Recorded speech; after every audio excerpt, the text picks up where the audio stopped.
Hello everyone and welcome back to Ragplay's Crusader Kings II Monks and Mystics, the Penitenziagite campaign. We're still going through, I'm still trying to teach you how to play the game and what you need to know when you play the game.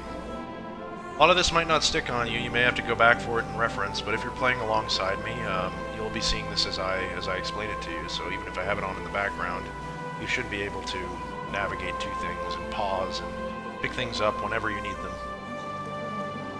The bottom of our screen here, we're going to take a look at all of the different tabs that we can see down here. This shows us who our family is. It shows us our parent, our one parent. We don't have a mother apparently. We don't know who our mother is. Maybe just a random peasant woman, but our father is dead. Our grandfather is dead. We have 2 wards, which means we're educating both of these children. Each of these children are our kinsmen, which means they're a distant relation. They might be our 3rd cousin. They might be, you know, our 4th nephew, or, you know, something like that. Our children are listed here, our 2 sons, and our siblings are here. One of our siblings is dead. We have a sister, and we have a half-brother, half-sister and half-brother. If we look at relations, it will show us all of our, if we had friends, it would show us our friends. If we had rivals, we'd show us our rivals. If we had any lovers that are not our wife, because our wife is listed here. Maybe we're not in love with our wife. Our wife is married to us, but we don't actually love each other yet. Maybe we will someday, but she is quite young. She's 17 years old, and I'm 60. Am I robbing the cradle, or is she robbing the grave? I don't know. But we have marriage ties with all of these people, and only one of them is really important because he's a duke. He might be helpful to us eventually, but the rest of these people, they're all lowborns, they're all courtiers, none of them have any land to their name, they're not very important for us. Next tab over, vassals. This tells us who is directly underneath of us, as we talked about in the last episode. So we have the Bishop of Casale and the Mayor of Asti, and going back there, that'll show them here. So here is the Bishop of Casale, Lattanzio Morosini, and the Mayor of Asti is Ludovico del Monte Santa Maria. That's a mouthful. And beside their portrait here, along with the information about whether the bishop likes us or the Pope better and who he's paying taxes to, because he likes the Pope better, he's paying taxes to the Pope. That's fine, I don't like micromanaging that too much. I could try and bribe him into liking us better, but paying money to get money is generally not a good idea. I avoid that whenever I can. Unless it's a more significant gain, but bribes decay over time, so it's not a permanent bonus. If it's not permanent, I don't care. Ludovico del Monte does not like us very much for reasons, because we fired him from the council, and he's been recently fired on top of that. He wants a seat on the council. He hates us because he does not have one. The problem is, Ludovico, is you are god-awful. Look at your stats. They're horrible. We don't want him anywhere near us. And he's also cruel, and he's lazy on top of it. Slothful means lazy. It's one of the deadly sins. It debuffs him quite a bit. All of his stats are lower. There's nothing good about this trait at all. It's just bad. Cruel is one of those objectively bad traits, but it's also good in some way. Morale damage plus 10%. He does more damage when he's in battle. He has an intrigue of +1, a diplomacy of -1, and a vassal opinion. Anyone who would be under him, since he's a mayor, nobody can be under him, but if he was a count like we are, his vassals would hate him more. So he doesn't like us because of that. He likes us because we have good technology. Generally, mayors have an opinion bonus whenever the realm has good technology. He likes us better because of it. He likes that we're just. He likes that we're brave. He likes that we're both humble. And he is chaste. We are lustful. Since he doesn't get any tang. He doesn't like us very much.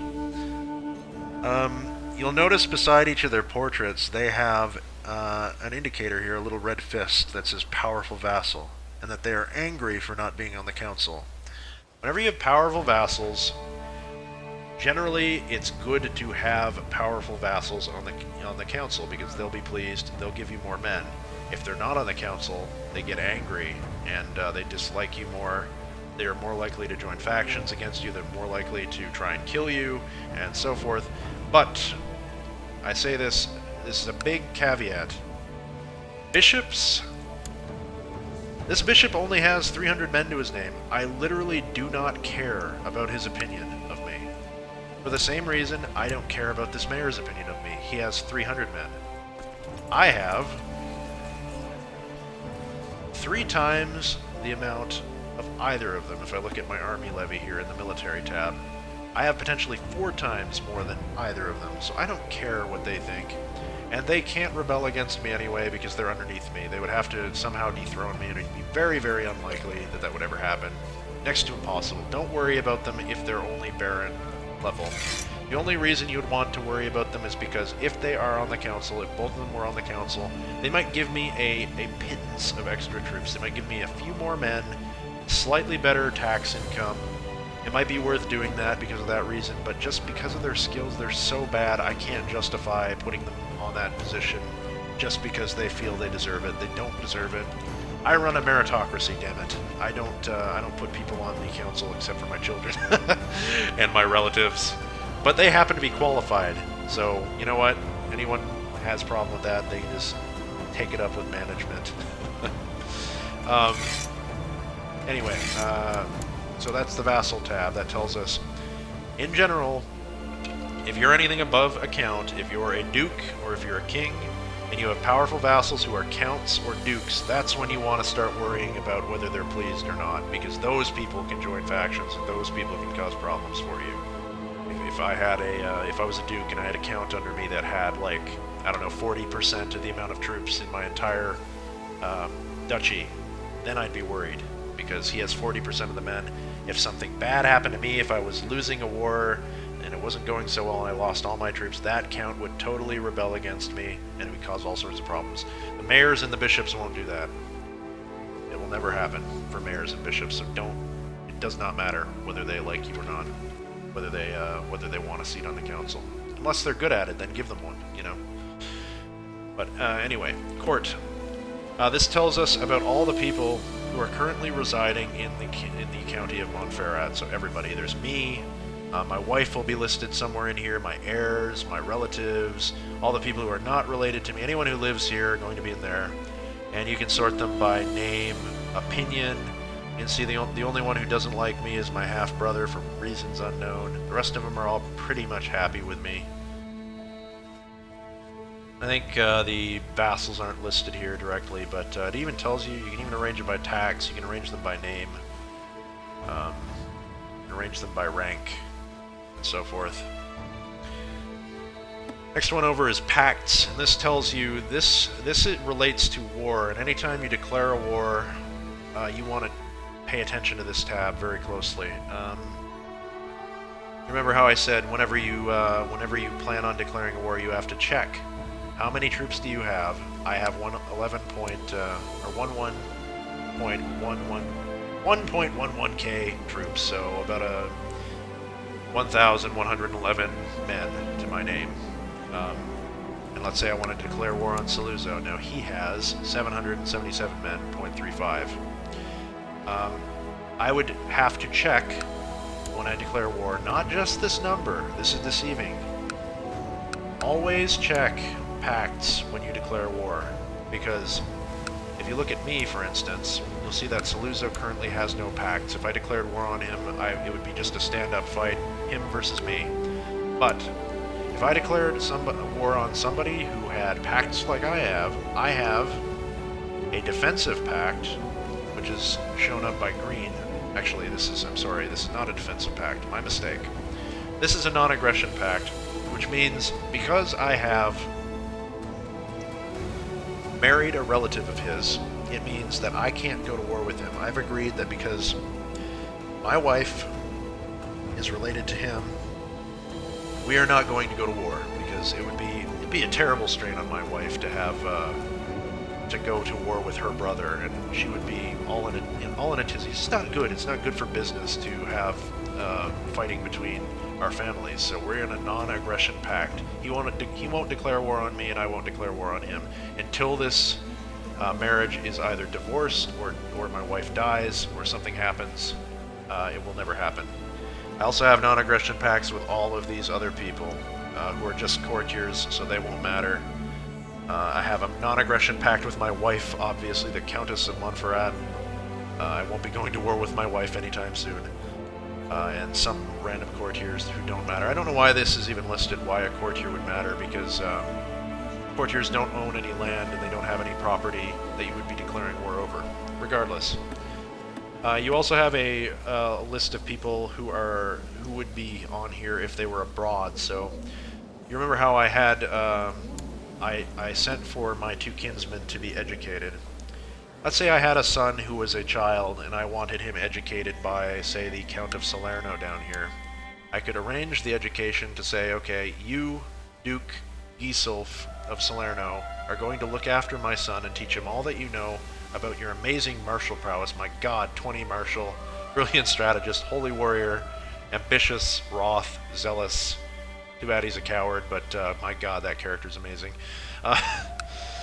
If I wanted him to raise my hypothetical unborn son and teach him how to be a good warrior, I would send him there, and my son would show up on the abroad rank to tell me he's not currently in my realm, he's off with a relative or whoever I chose to send him to.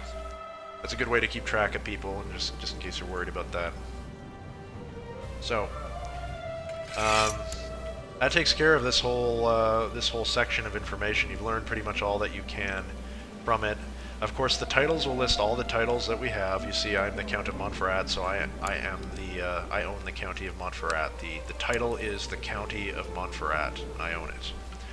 This would show once I get a claim on Saluzzo, if I happen to fabricate one down there, it will show up in my claims. It'll say I'll have a strong claim on Saluzzo, which means I'll have a reason to go to war. That'll be the casus belli to go to war, because I have a strong claim. I'll be able to go to war. Below that is diplomacy. I don't really know what this means. I think I would know if I saw it, but I don't currently remember off the top of my head. This probably lists the people who you have a truce with. After a war, if you're successful, if you win, whether you lose, whether you win, you enter a state called a truce, which means you can't attack the same person again until the truce expires, unless you want to take a massive penalty to your prestige and the opinion of everybody around you. It's generally bad to break truces unless you're doing very specific things, or unless you don't care about the hit to whatever it is. If you really want more land, generally you want to wait until the truce is up, and it'll go by date. Usually it'll begin on the end of the war and will end probably like 10 years later, or 5 years later. So yes, claims. The other way, I should say, to get claims in the game, aside from fabricating them, would be to marry into noble families. So, potentially, let's say I have my hypothetical son, and let's say that the Holy Roman Emperor had a hypothetical daughter. If I married my hypothetical son to his hypothetical daughter, and it was a patrilineal marriage, meaning my son would stand to inherit, if all of his male children died, and he doesn't have a male child right now, so his heir is actually Princess Adelheid here, of the Holy Roman Empire. And if my son was married to her, and she was married to him already, let's say before she became heir to the Holy Roman Empire, let's say this boy was still alive here, Conrad Salian, who died recently. If he was alive, he would be the heir. But let's say he's still alive, and let's say that I want to marry one of his unmarried siblings, one of the Kaiser's daughters. I would go ahead and arrange a marriage, and my son would be married patrilineally to his daughter. So what that means, if the Holy Roman Emperor died, and if his son died, his daughter would inherit. The daughter I just married would inherit the entire Holy Roman Empire, would be in charge of it.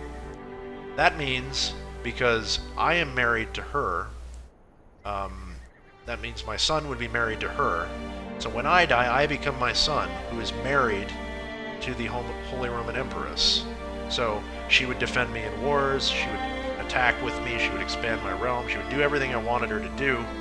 But on top of that, if we had any children, they would be heirs to this and this. So this would be consolidated. This would all become mine potentially, if I did that.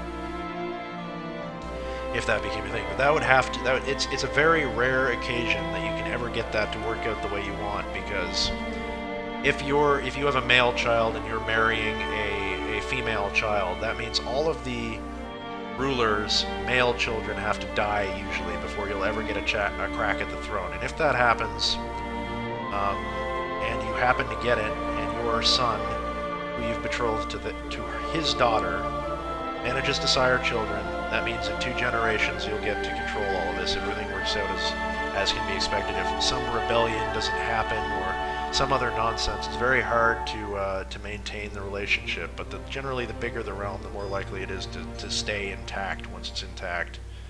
But anyway,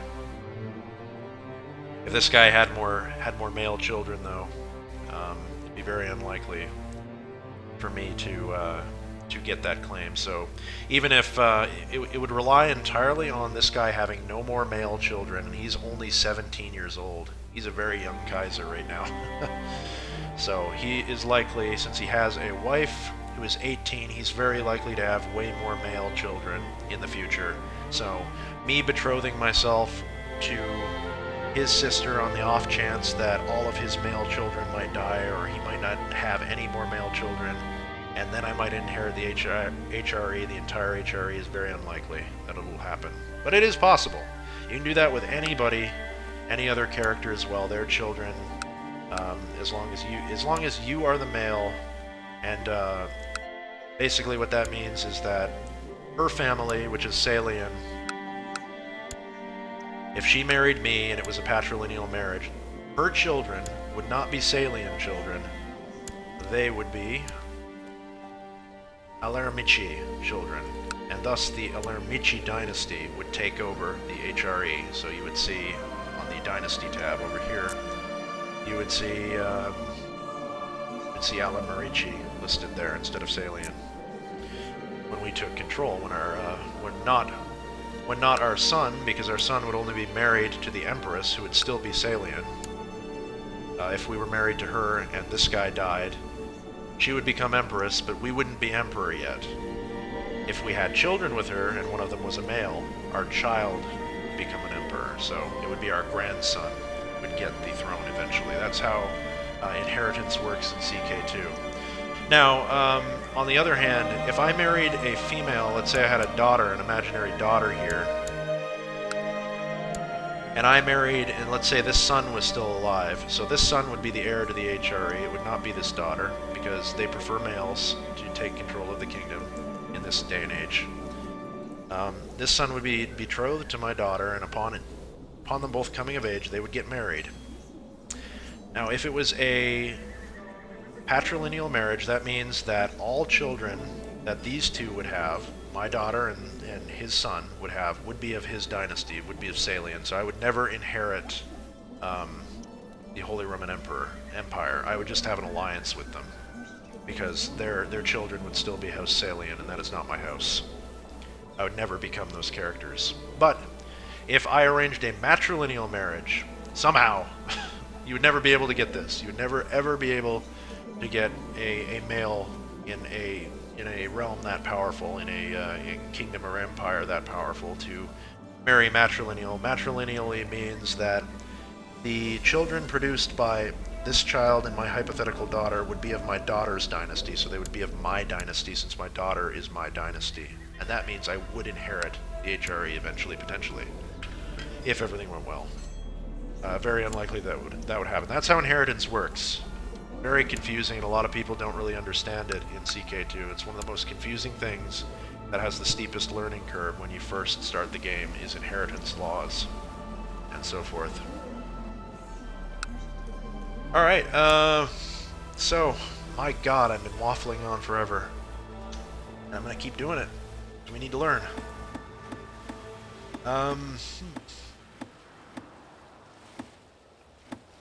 What else can I explain to you? We've done everything here. Let's move on.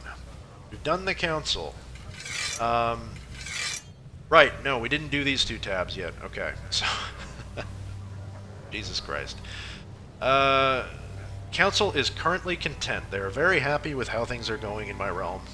I have the option to click a button here that is Enforce Realm Peace. Now what this means, let's say if I was a duke again, let's say if I was the Duke of Susa and I owned these 3 provinces.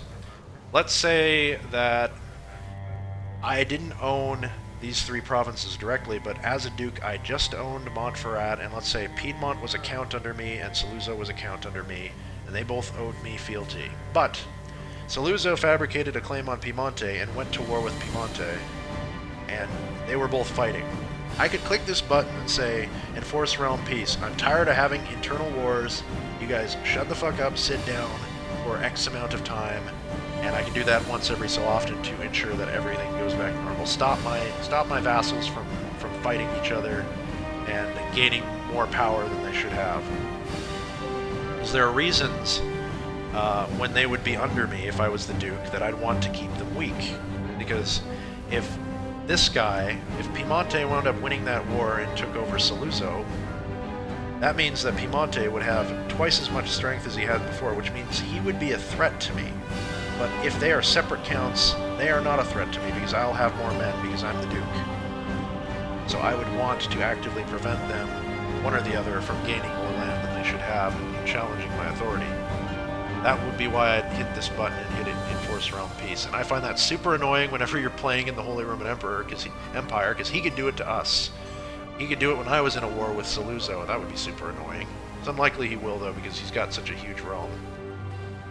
It's not beneficial, usually, to do it when it's that big.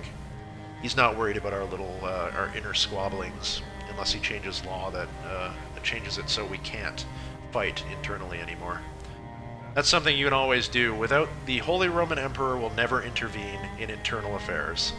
If Bohemia over here went to war with Bavaria, the Holy Roman Emperor would be like, yeah, you guys have it out, just get it over with, figure out who's in charge of whatever you guys want. I'm not getting involved. Don't involve me with your wars. But if an exterior threat attacked us, like France, if France decided, I want the Duchy of... what is this duchy? Lower Lorraine. France decides he wants this piece of land, or wherever the duchy extends to. Let's find out where it is exactly. Say France wants this chunk of land.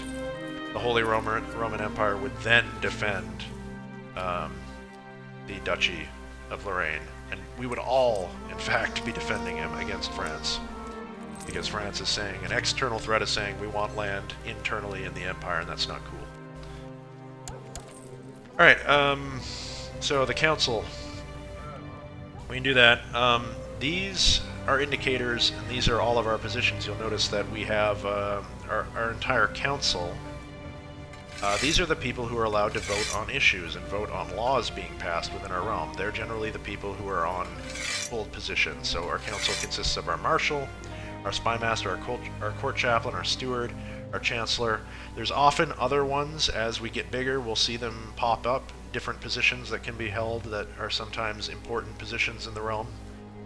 Each of them, it tells who they are and what they're doing, but it's also telling them their mood and their persuasion in the way that they will vote, that they'll tend to vote. Green here with the heart in it are loyalists. These guys are yes men. Anything I say goes. Whatever I want, they will vote yes on because they're my family. That's probably influencing them to be loyalists. They'll support us in all matters, so they're cool. We like these two guys. The court chaplain is very concerned. He's a zealot. What he wants out of the laws and what he wants is more power to the church. He would approve of us going and doing holy wars. If we joined a crusade, he would love to be in on that. He'd approve of us highly. Anything that gives the church more power, he would want to enforce that. He wants the church to have power in our realm, which is fine. Like, he's not impossible to please, and sometimes we might be on his side. But he will tend to vote for more church power. The steward is a pragmatist, and what pragmatists are, they are the pragmatic ones, obviously. They want the quickest, easiest ways to make gains, the ways to strengthen the realm that are least likely to hurt us. We want all profit and no detriment. So this type of character would be very much, he would approve of us going to war with people who are weaker than us. He would be all for it. He'd be thumbs up on that, because he knows that we can beat them, and by beating them we become stronger, so he is for that. He wants that to happen. They go for the path of least resistance, strengthening the realm and gaining power for themselves. They want to do all those things. They're inclined to support wars for reclaiming of de jure territory, so if we became the Duke and we wanted to go to war over Piedmont, which is part of our de jure duchy, he would be for it. They might also support wars against weak opponents, which I just mentioned. This council will oppose the creation of other strong vassals in the realm and will support the revoking of titles from already powerful vassals. So, remember when we said Piedmont and Saluzzo were fighting, hypothetically, and let's say one of them won, and Saluzzo took land in Piedmont, whatever. So Saluzzo became a two-province count. This guy would be alright with me revoking one of these two titles from him. To say, you're too strong, give me that back, and I'm going to give it back to the other guy or give it to somebody else entirely. He would be fine with that because he doesn't think this guy should be strong. He wants the power to remain centralized. Other than that, you have two more options that might show up on your council or might not. They probably will during some point. Oh my god, I'm burping, talking too much. That's the Glory Hound. Glory Hounds are the opposite of Pragmatists. They like it when we attack people who are stronger than us. They're out for showing off, for the bravado. They like strong vassals. They oppose attacking weak neighbors, but they're against more powerful vassals. They will not care much for the reasons of the war as long as it will strengthen the realm. This councillor also prefers a strong and centralized realm, so they like most of the power being tied to the leader, the crown, the duke, or the count, or whoever's in charge. The last one is the malcontent, the opposite of the loyalist. No matter what it is, these assholes are going to vote no just because they hate us, and they're just assholes. That's all they want. They only want personal gain. They're only going to vote for something that's in their benefit, and they're going to vote no on everything else. It sucks, but it happens. And when the council is not content, it will mark them all as malcontents for a while. That usually happens when you first inherit from when your child first inherits upon your death. When he gets the title, they'll all be discontent for a while, but that'll wear off, and you'll be able to pass laws again eventually. Here's a tab that, because we are underneath the Holy Roman Emperor, we can see who he has on his council. We are not on his council. Most of his council consists of dukes, and these people are all in charge of voting in the elections for the Holy Roman Emperor. The way elections work in the Holy Roman Empire is that the dukes, the electors, all of these people, all vote for a duke among themselves to be the Holy Roman Emperor. This happens every so often upon the death. They'll vote for who they want to be the next ruler, whereas our family always inherits. But generally, these guys could vote for themselves in the next election, or they could vote for one of them among them, or they could vote for the House Salian. Again, it might change. The Holy Roman Emperor might change houses if they choose to not vote for the same dynasty again. But each of them are generally powerful dukes. You have the Duke of Carinthia, who's down here. Jesus, I lost track of that tab, didn't I? You have the Duke of Bohemia, who's over here, this whole duchy. You have the Bishopric of Fulda, oddly. And he must be a cardinal or something. He must be an important man. Bishopric of Fulda is probably somewhere around here, but he's the court chaplain of the Holy Roman Empire. He probably has the best learning. That's why he's in that position. We have the Duke of Saxony, who's up here. The Duchy of Lower Lorraine, which we talked about before, who's over here. We have the Duchy of Bavaria, which is down here. And we have the Duke of Swabia, who's over here. We've talked about him before as well. And all of these are the electors. Now, for me to become an elector, I will never be able to be an elector as the County of Monferrat. And the reason for that is that even if I create the Duchy of Susa and I'm powerful enough to somehow weasel my way onto that council, which will never occur, Susa is not de jure in the Holy Roman Empire, so I will not get to vote on who becomes the next Holy Roman Emperor. I'm not qualified because I don't belong to the Holy Roman Empire legally. I'm only part of them. I'm only part of them by way of expansion and by way of alliance and whatever, and by way of conquest. I'm not actually de jure part of Germany, nor the HRE. If you look at the de jure HRE, it consists of just this part. Eventually, as much more time passes, in 100 years, if we stay, if we remain a part of the HRE, and if we are under a duchy in 100 years' time, so if we create the Duchy of Susa within the next 3 or 4 years, and we remain in the HRE for that long, our duchy will drift out of the Kingdom of Italy. It will no longer belong to Italy, and it will belong to the Holy Roman Empire de jure. And then we can vote. Then we can vote for who's going to be in charge. That's a long way off. It's very complicated legal mumbo-jumbo why that is the case, but most of Italy can't vote, and most of Burgundy can't vote over here. You can see the regions. I'm not sure I can see. De jure kingdoms should show you what I mean. So, the HRE consists of 4 kingdoms, de jure. Actually, it might consist of more. Let me check. De jure empires. The de jure empire of the Holy Roman Empire consists of the Kingdom of Bohemia, the Kingdom of Bavaria, the Kingdom of Germany, the Kingdom of Lotharingia, I think that's called. Let me just check that again. Yes, Lotharingia and the Kingdom of Frisia. It does not yet include the Kingdom of Burgundy, despite Burgundy being owned mostly by the HRE and Italy being owned mostly by the HRE. These 2 kingdoms are not yet de jure part of the Holy Roman Empire. They're still...